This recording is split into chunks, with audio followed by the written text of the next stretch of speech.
We're going to get started at the bottom of Kuf Yud Dalet Amud Bet at the words Amar Rabbi Yochanan Mishum Rabbi Yehuda, 5 lines from the bottom. So Rabbi Yochanan quotes this very interesting halacha in the name of Rabbi Yochanan, the son of Rabbi Shimon.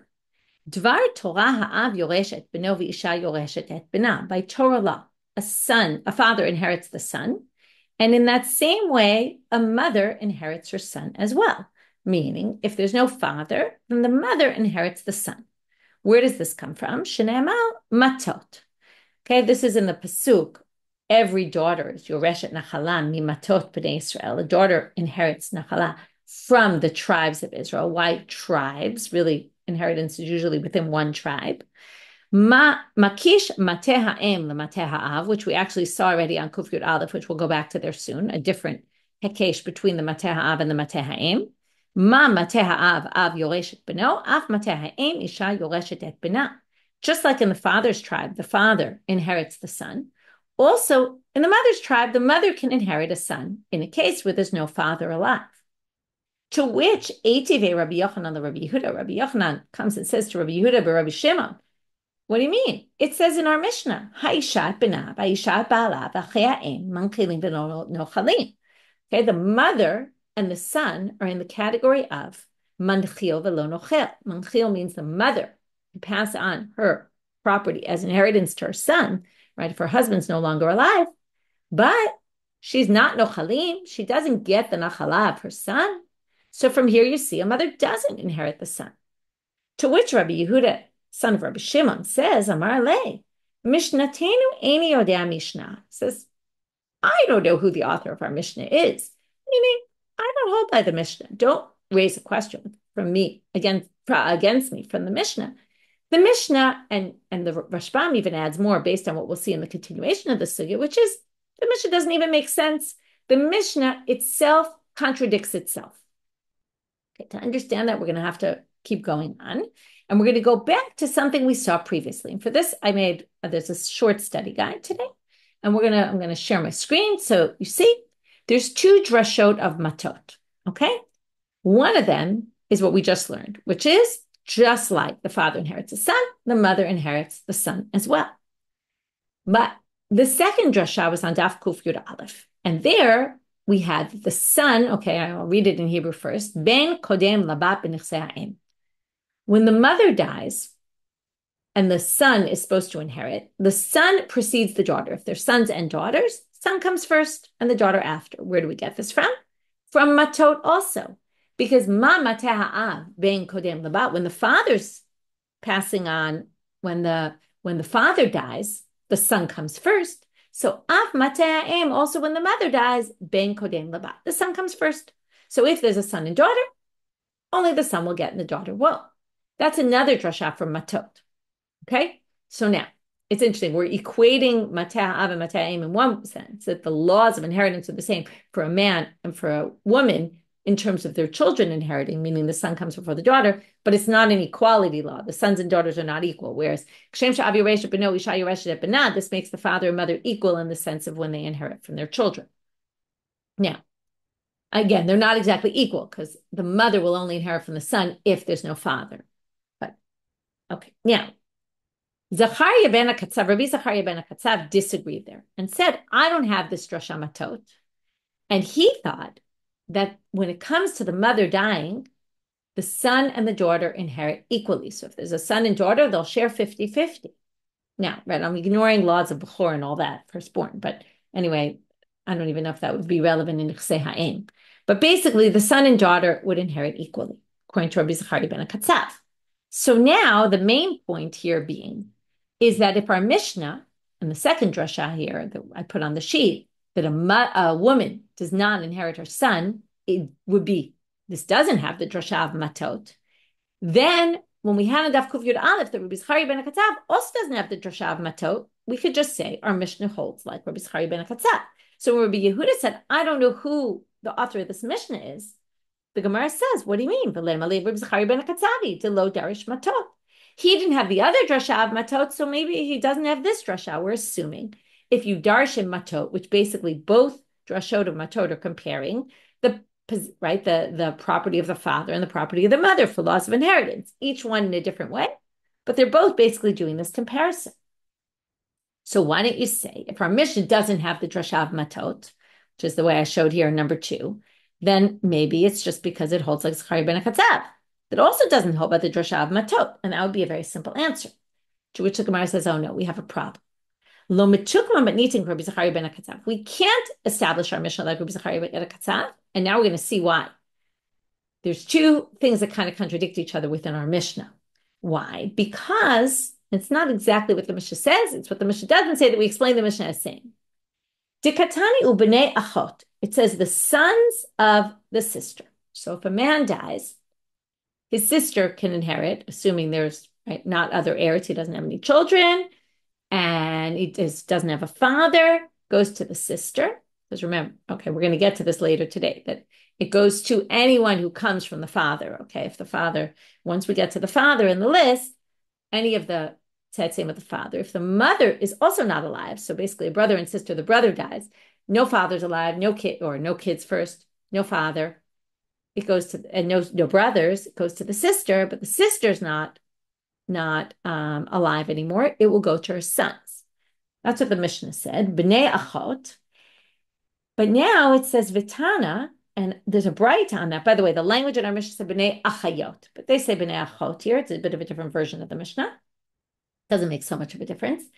Vitana b'nei achot v'lo b'not achot. Now there's a bright on that says only her sons will inherit, but not, okay, meaning nephews, but not nieces, okay, through the mother.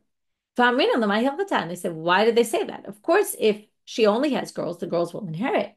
Well, I'm a Rav Sheshet lekadem. So the way Rav Sheshet understands our Mishnah, and that's going to create the problems here, and somehow the Gemara doesn't think maybe there's another way to understand the Mishnah.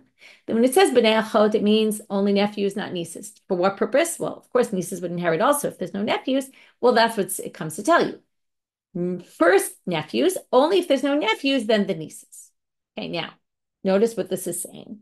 Well, Isal kadata matnitim Rabbi Zacharia ben haKatzav ha'amar echad ben ve'echad bat shavim b'nechsei ha'em. If we're going to say the Mishnah is Rabbi Zacharia ben haKatzav who doesn't hold matot, then what did we learn here? That a woman that echad ben ve'echad bat shavim b'nechsei ha'em. Rabbi Zacharia ben haKatzav said that a son and daughter are equal when it comes to inheriting from the mother. That's this line here that I'm having trouble highlighting. But son and daughter both inherit the mother equally. Now, if the brother of this woman dies and the woman's not alive either, according to Rabbi Zacharia ben haKatzav, the two sons should inherit, the son and daughter should inherit equally if she has sons and daughters. And the way we just read the Mishnah, though, b'nei achot and b'not achot means that the sons of the woman come first. So, not the daughters. So this can't fit with Rabbi Zacharia ben haKatzav. So now, problem number one is, Rabbi Yehuda says, right, remember, Rabbi Yehuda said, Rabbi Yochanan, why are you questioning me from the Mishnah? The Mishnah doesn't follow, right? We don't even know who says this Mishnah. And even if you want to say it's Rabbi Zacharia ben haKatzav, that at first glance it looked like it, because, again, why? Because Zacharia ben haKatzav doesn't darshan matot about the issue of who inherits from the mother, and in which case, that would explain why the Mishnah says a mother doesn't inherit from her son, because that also doesn't hold by the drasha matot. And that would then explain, right? That would basically, that goes against Rabbi Yehuda. We could say, well, it's just the author of our Mishnah didn't darshan matot. But you can't say that because you can't say our Mishnah follows Zacharia ben haKatzav because of the line of b'nei achot and not b'not achot, which teaches that that's not Zacharia ben haKatzav because the ben is not equal to the bat when it comes to inheriting from a mother. They're not. Okay, so that doesn't make any sense. So now we have a problem. And not only that, but forget about the fact that the Mishnah can't match Zacharia ben haKatzav. Tana didami manasha. Forget that. We don't know who the Tana is, but whoever it is, there's a contradiction within the Mishnah itself. It's not just doesn't fit with Rabbi Zacharia ben haKatzav, but it doesn't fit with anybody. Because idarish matot, in other words, there's an assumption here right now of the Gemara that you're either going to darshan matot and then you're going to darshan it in both cases, or you're not going to darshan it and you're going to darshan it in neither. Well, now we're going to be stuck. Why?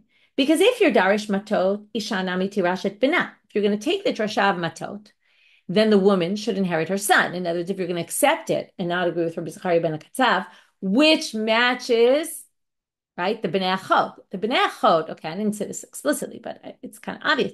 The Bnei Achot and not Benot Achot fits with we darsha matot according to explanation number 1 from Daf Kuf Yud Aleph, which is the ben comes before the bat when it comes to inheritance from the mother, because the Bnei Achot basically is inheritance it went from the brother to his sister, and then from that woman, that sister, who's the mother, it goes to her children. So it's inheriting from the mother. And we're basically saying the girls come before the boys. That's the drasha of matot. Well, if you're going to take the drasha of matot, then the line about the mother not inheriting from the son doesn't make sense, because then isha nami tirash et bena. Then we should take the drasha of matot that Rabbi Yehuda, the son of Rabbi Shimon, has, which is just like the father inherits the son, the mother also inherits from the son. And that's not what the Mishna says. And ilo darish matot. And here comes the other side. If you don't hold matot, which is why you would have a Mishna, we're going to have a problem with the Bnei Achot. Because ben kodem lebat b'nechsei emenale, then where will we get this idea that the son comes before the daughter when they're inheriting from the mother? Because if you don't have matot, then you think that they're equal. And that's not what the Bnei Achot line says. So how are we going to explain this? We're finally going to have an answer and end this section. Lo'olam darish matot. Really, we have the drasha of matot, which explains why the Bnei Achot case, okay? The sons of sisters, right? They're going to inherit before the daughters of the sisters. And that's because we have this drasha of matot, that just like when a man dies, the son gets the property before the daughter. Also, when the mother dies, the son gets the property before the daughter. Well, then we have to explain why then does it say the mother is not inherit from her son, when theoretically you have the drasha of matot, you would say exactly what Rabbi Yehuda, the son of Rabbi Shimon, said, just like the father inherits his son's property. Also, a mother will inherit her son's property, remember, assuming the son has no children. Well, that's because Shane Hacha de Amar, there's a special drasha from a pasuk that comes to exclude that, which is V'chol bat yoreshet nachala. This is a little bit hard to understand, and the Rashbam kind of helps us with it. But here we're going to say, forget the drasha matot, not matot. Maybe theoretically you would have that, but even if theoretically you would have said what Rabbi Yehuda said in the previous, right, in the end of yesterday's stuff, which we started off with today, that a mother would inherit her child. No, we learn not. Why? Because it says, Kol bat yoreshet nachala. Now, you don't really need the word yoreshet. Could say, any daughter who gets nachala, which would be obviously she inherits it. So what do we do with the word yoreshet? We learn yoreshet ve'ena moleshet. A woman can inherit if there's no brothers, but she doesn't pass on. Now, of course, a daughter passes on her inheritance. She passes it on to who? Well, to her father. So what they're limiting here is she's passing it on to her father only, not to her mother. Now you have to make a jump here. It's not just a daughter. It's any child, not only the daughter, but from here you learn also a son would never pass on inheritance to the mother. And that's a special drasha. And therefore, even if you accept the drasha of matot, you're going to accept it in the number 1 that we saw in the previous, on Daf Kuf Yud Aleph, but you're not going to accept it in this case. Okay? And therefore, our Mishnah doesn't accept it for this drasha that a mother will inherit from her son because of this other drasha of bat yoreshet nachala. Now, it's a little bit strange. We're talking about a girl, not a boy. And that, again, the issue is the girl won't pass on inheritance to her mother. But the assumption is if a girl's not going to pass on inheritance to her mother, obviously a boy wouldn't pass on inheritance to his mother either. And from there, you learn that nobody passes on inheritance to their mothers. The mothers don't inherit the children. The Rashbam adds that Rabbi Yochanan learns it a little bit from something a little bit stronger, which is because it says, Kol bat yoreshet nachala mi matot. Mi matot means from the tribes, which means some and not others. Because whenever it says from me, we learn it's to limit. So that's where we get that, yes, she does inherit. She does pass on her inheritance to her father, but not to her mother. Only some and not the others, right? Obviously, if it's going to be one, not the other, it's going to be the man, not the woman, because that's the way laws of inheritance seem to be siding toward stronger on the men's side. That's kind of an obvious, because it all has to do with the land and the tribes and everything else that go by the father. Okay, so what did we do in this section? Even though it was a little bit complicated, what we basically saw was this halacha of Rabbi Yochanan, that he quotes in the name of Rabbi Yehuda. It's not his at all. In fact, he disagrees with it. But he quotes Rabbi Yehuda, the son of Rabbi Shimon, who says basically a mother inherits her son just like a father, not just like, but if there's no father, then the inheritance will go to the mother. To which Rabbi Yochanan says, that clearly goes against our Mishnah. To which Rabbi Yehuda says, that's because I don't agree with the Mishnah, because the Mishnah itself contradicts. And then the Gemara explains, how can we explain the Mishnah as not contradicting? Because it's not an either or, either you darsha matot or you don't darsha matot. You could have the drasha of matot for one issue, but not for the other. New Mishnah. Seder nachalot kachu. This is the order of inheritance. Ish ki amutu ben en lo. Okay, we're quoting the pasuk first. If a person dies and doesn't have a son, b'havartem et nachalato lebito, then it goes to the daughter. Ben kodem lebat. Okay, that's obvious. First the son, then the daughter. We know this already. But now they're going to add this other issue, which is kol yotzei yirecho shel ben kodmim lebat. But if the son has any children, let's say the son is dead. Okay, man dies, his son is already dead. But if the son had children, then the inheritance is passed on to that son's children before the daughter.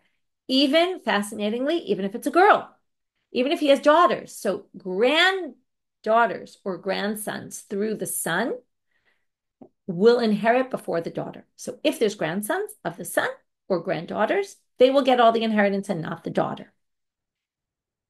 And likewise, bat kodemet la'achim, then the next in line is the daughter. She goes before the brothers of the deceased. Yotzei yirecha shel bat kodmin la'achim, and any of her children. So if the daughter's not alive anymore, so the man dies, his daughter's not alive, but she has grandsons or granddaughters, they will inherit first. Only then does it go to the brothers. Okay, we'll see. It also goes to the father. Before that, we'll get back to that soon. But they're going according to the psukim. Remember, the father isn't mentioned explicitly in the psukim. The father of the deceased. Achim kodmim la'achi ha'av. The brothers then go before the brothers of the father. That's also said in the Torah. But here comes the addition, just like in the others. Yotzei yirechan shel achim kodmim la'achi ha'av. If the brothers of the deceased have children, they'll go first before it goes up to the uncle of the deceased. Zeh haklal, and here's the rule: kol hakodem b'nachala yotzei yirecho kodmim. Anyone who comes first, right, there who's in order, their children will come first. V'ha'av kodem l'chol yotzei yirecho. But the father comes before all his descendants, meaning, that's where we get, maybe there's another proof for why this is, the father comes before his own children. So if the deceased dies and has no sons and has no grandsons through the son or granddaughters, and has no daughters and no grandchildren through the daughters, it goes first to the father, and only then does it go to the children of the father, which is the brothers of the deceased. And that's how we get also that the father comes before the deceased, before the brothers of the deceased. Right? Remember, that's the one that we struggled with to find where's the order. It doesn't say so in the Torah. So now the Gemara starts off with the Braita, Tanu Rabbanan. We want to know how we get this thing about the children, how the children, like the grandchildren, get first, or even great-grandchildren. Tanu Rabbanan, Ben, Ein lo ela ben. Okay, it says, if you don't have a son, well, that means, look for a son. If there's no son, moves to the daughter. Ben aben o bat ben o ben bat ben minai. And how do you know that the grandson of the son, or the granddaughter of the son, or even the son of the granddaughter of the son, meaning great-grandson, minayin, how do we know? Talmud loma, ein lo. What do we learn from the words uben ein lo? And this is a drasha we also learned by Yibum, you might remember. Ayin alav. Check and see if there's any other children of the child. Meaning, the son goes first, and look around and see if there's anybody that comes from the son. Meaning, grandchildren or great-grandchildren. This is true for Yibum as well. And that's why it doesn't matter male or female. It's anyone who comes from the son. Okay, so the son gets precedence because he's the son, as opposed to the daughter. But once it's through him, any of his children, if it's, again, the sons will come first, but if there's no grandson, then it'll go to a granddaughter. So now, that we got from Ayin Alav. Where is it the same as Yibum? If the man dies childless, let's say he had a child and the child had children, so Ayin Alav, we check. If there's a grandchild, then there's no laws of Yibum, because there is someone from, right, and it could be male, it could be female, anyone. Next, bat and liala bat. Okay, well then it moves after no children through the son, it moves to the daughter. Bat habat, uben habat, ubat ben habat. What about a granddaughter, right? The granddaughter of the daughter, or a grandson of the daughter, or the granddaughter, right, the great-granddaughter. Minayin, how do we know? Talmud Lomar ein lo ayin alav. Also by the bat that says beim ein lo bat. If he doesn't have a daughter, this deceased doesn't have a daughter. Now again, it says ein lo, and what do we darshan? This, by the way, switches the aleph and the ayin. Ein is there is none, but ayin means look into it, check into it really well. Ayin alav, go check it out, meaning make sure there's nobody at all. Now we're going to move to Amud Bet. Amud Bet starts with a new question, and it's unclear exactly what this question is. We'll go with the Rashbam, who basically answers haKatzav. How does it work if you don't have any descendants? Okay, not from the son, not from the daughter, not from the father, not from the brothers, not from the father's brothers. So then what do? You go up every time another generation, and you see, right, the grandfathers, right, the deceased grandfather. Maybe the grandfather had children. Not the right. Well, actually, we did the grandfather's children. So it would have to be the great-grandfather. What about the great-grandfather's children? What about the great-great-grandfather's? It keeps going all the way up until Reuven. Okay, you go all the way up to the head of the tribe. Okay, Reuven, we're talking about Reuven, the son of Yaakov. To which the Gemara asks, V'lema ad Yaakov. Why don't we go all the way back to Jacob? Why are we stopping at Reuven? Amar Abaye, Gemiri de lo kala shivta. Because we know that there's no such thing as an entire tribe being wiped out. So you'll always find somebody within the tribe. And that's why it says go all the way back to Reuven. Reuven was just an example of whichever tribe you're in. Amar Rav Huna Amar Rav. Now we're moving on to another issue here, which is in a case where there's a granddaughter from the son. Okay, the son's not alive. Go back to the Mishna. It goes to the granddaughter. What if there's a granddaughter? And there's also a daughter of the deceased. So comes Rav Huna and says in the name of Rav, right, from what we learned in our Mishnah, what do we say? Goes to the granddaughter. The daughter gets nothing. Well, apparently this was a big machloket between the Tzedukim, the Saducees, and the rabbis, the Prushim. So comes Rav Huna and says in the name of Rav, Kol ha'omer tirash bat im bat haben, afilu nasi shebiYisrael en shom'in lo she'enan ela ma'aset Tzedukim. He says, if you come along, anyone comes along, it could be the Nasi, the prince of the Jews, and says that when there's a daughter and a granddaughter from the son, they share it 50-50, is totally wrong. We don't listen to them because that is a Tzeduki opinion. What did the Tzedukim say? We're going to see. And how do we know it's a Tzeduki opinion? Tanya, it says in Megillat Tani, which is a book that listed all sorts of days that you're not allowed to fast because they were holidays. They were happy days for the Jewish people. Tanya ba'arba'a ve'esrim b'tevet tavna l'dinana. On the 24th of Tevet, it's a happy day because we returned this ruling. Shayut Tzedukim omrim. Okay, basically we had a big argument and the Prushim won the argument about this issue. Let's hear. Shayut Tzedukim, well, we're not going to see the very end, but we'll get to it tomorrow, but we'll see the beginning or most of the argument. Shayut Tzedukim omrim tirash habat im ben bat haben. Okay, the Tzedukim would say exactly what we said. When there's a granddaughter through the son and there's a daughter, they share a 50-50. Nitafa lahem Rabban Yochanan ben Zakkai. So Rabban Yochanan ben Zakkai went to go around with these Tzedukim and said to them, Amar lahem shotim minayin zelachem. You fools, where did you get this from?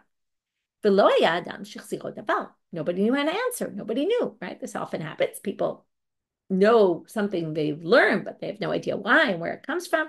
But there was one elderly person, he was chatting or moving his lips, saying things. And he said the following, meaning, kind of it's a way I think the rabbis were mocking him a little bit. He was chattering and saying the following thing. It's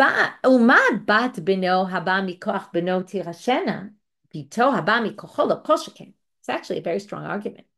If the granddaughter, what's the granddaughter's power here? It's from her father, right? So the granddaughter, bat beno, haba mikoch beno, and comes from the son's, right? Her power comes from the son. Bito haba mikocho lo koshaken. Well, the daughter, who, right, there's two sides here. There's the granddaughter and the daughter. The daughter is obviously much more close to the deceased. She's a more direct descendant, right? The granddaughter is removed one generation. So the daughter who comes from a position of, right, closer to the deceased, all the more so she should inherit. So Therefore, must be they split it 50-50. To which, Kara alav mikazeh. So comes Rabban Yochanan, then Zakkai, and pulls out some psukim from Sefer Breshit when it's talking about genealogy. Elu b'nei Seir, hachori yoshvei haaretz. This is the sons of Seir. Lotan v'shaval v'tzivon v'ana. It sounds like he had 4 sons. Lotan, shaval, tzivon, and ana. Uchtiv, but then it says, Ele b'nei tzivon v'aya v'ana. This is in Breshit Lamed Vav 36.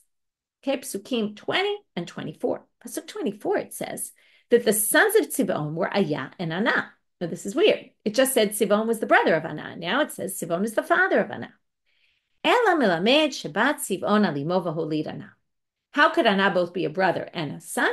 It must be that Tzivon had relations with his mother and gave birth to Ana. So Ana was both the son of Tzivon, but also, now it's tricky, become the son of Seir. How could he be the son of Seir? It was the son of Tzivon's mother. But he inherited, it must be Tzivon died before Ana, before his father Seir died. And Seir gave the inheritance of Tzivon to Ana. Because Ana got the inheritance, it was as if he was the grandson. It was as if he was the son of Seir. So what do you see here? Now, it's a little tricky because Ana was a boy, a male, and we're looking for a female case, right? A case where a granddaughter inherits, not a grandson. Because the whole Stuki halacha was when a granddaughter inherits with a daughter, they split it 50-50. Well, what this is showing, according to the Rashbam, and I'll get to Tosfot and Rabbeinu Tam in a minute, according to the Rashbam, this is basically saying that because they called Ana, who was really a grandson, and inherited Seir only because he was a grandson, but count him as if he was a son, this shows the inheritance of a grandson is strong like a son, which means that if it was a daughter who inherited through her father, it would be as if it was inherited, as if she inherited like her father, and therefore there would be no room for the daughter, right? For the daughter of the deceased to inherit. It's a bit of a complicated jump there. It's not so clear-cut, although you could explain. Rabbi Yehuda actually claims that Ana was a woman, and that the sons of Seir also include the daughters, and the Bnei Tzivon also include daughters, and that she was a girl, she was the daughter of Tzivon, and then it's the same story, it's just she's a girl. And he even proves it because there's a pasuk that says, Elu b'nei Aliva, bat Ana bat Tzivon, the daughter of Ana, the daughter of Tzivon. Now, you could explain that Alima was the daughter of Ana and also was the daughter of Tzivon because maybe the same thing happened here. She was both, the daughter of Ana and the daughter of Tzivon, because could be a similar situation happened to the way Rabbi Yochanan and Zakkai described. One slept with the mother and all that, and therefore the bat is referring to Halavima, but the Rabbeinu Tam says, what do you mean? It's the daughter of Ana, who was the daughter of Tzivon, and that Ana was actually a female. And then it makes a little bit more sense, at least the way we just explained it, but it's not so clear that Ana was a girl. It also, we're going to see a pasuk quote in a minute. Hu Ana, this is the Ana in masculine form. So it's unclear whether Ana was male or female. So now, that was the retort of Rabban Yochanan and Zakkai to this Stuki, which is not the strongest retort, and we'll see in a minute. Stuki is going to knock it out. But anyway, the Gemara is going to suggest an easy way to knock out this retort of Rabban Yochanan and Zakkai. Dilmatrei Anahavu. Who's to say it's the same person Ana that we just mentioned a few psukim ago? Maybe it's a different Ana. Maybe Tzivon had a brother Ana and also had a son Ana, and it wasn't the same person. Maybe a little strange. Some would name their son by the name of their brother, but it could happen. Right? It could be Ana died and therefore named after, or it could be just customs were different then. Amar Rabba. Rabba says, no, can't be. Amina Milta de lo Amara Shavro Malka. I'm going to say something that not even Shavro Malka said. Who's that? Umanu Shmuel. Shmuel's like the Shavro Malka. Shavro Malka was the Persian king, but it was saying someone who's very strong and powerful and knowledgeable, like Shmuel.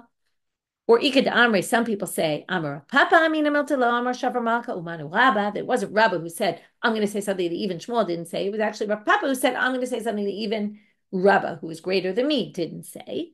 Anyway, Amar Kra, what did either Rabba or Rav Papa say?